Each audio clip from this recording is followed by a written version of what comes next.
garis besar saja, apa evaluasi dari Bawaslu soal pelanggaran dari Pilkada kemarin?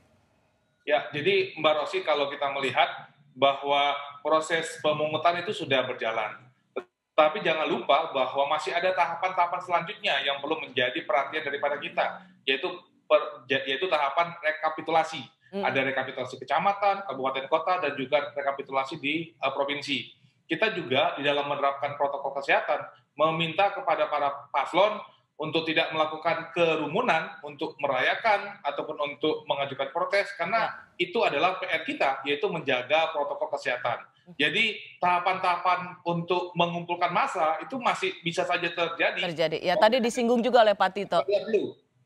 Jadi kalau kita melihat, Mbak, kalau kita lihat kami darinya pengamatan kami, memang masih ada beberapa pelanggaran yang kami bisa sebut adalah yang sering berulang dari satu pemilihan kepada pemilihan yang biasanya.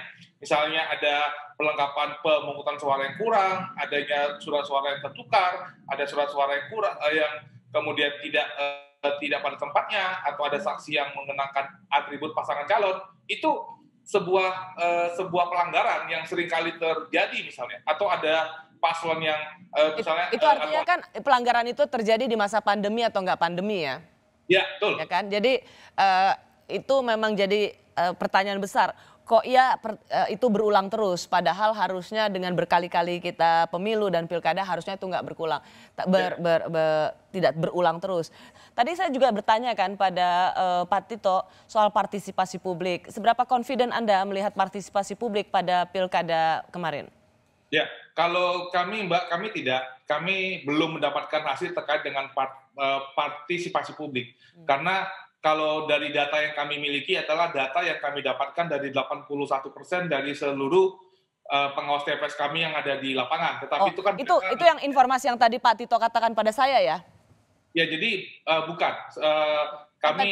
Kami belum ada mendapatkan angka 82% ataupun 83% yang tadi disampaikan Pak Menteri. Yang data yang dapat kami sampaikan adalah bahwa 81% data dari pengawas TPS kami sudah kami dapatkan. Jadi misalnya formulir C hasil kami sudah punya. Oleh karena itulah kami bisa memberikan misalnya 18.000 pelanggaran atau adanya beberapa TPS yang berpotensi untuk PSU. Itu adalah data yang kami dapatkan dari pengawas TPS yang kami ambil dari yang baik yang Pilgub ataupun dari Pilwakot dan juga Pilgub. Dan masih berapa persen tadi? Saya ingin. Jadi yang data yang sudah kami miliki, data dari seluruh pengawas TPS ada 81%, atau itu sekitar 240.594 TPS, data kondisi real yang ada di TPS itu sudah kami dapatkan. Tapi belum semuanya. Belum semua, karena Mbak, kita harus lihat kondisi di Indonesia soal untuk kalau kita menyebutkan namanya blank spot. Kan blank spot kan juga masih banyak daerah yang sama sekali tidak memiliki jaringan untuk internet, dan seperti berbagai daerah itu juga punya kesulitan untuk mengupload data ke kita, dan saya rasa itu juga kesulitan yang akan dimiliki oleh KPU pada saat melakukan proses sirekap, proses rekapitulasi dengan sirekap, karena jaringan yang tidak bisa dijangkau oleh seluruh TPS ataupun di seluruh kecamatan yang ada di Republik Indonesia.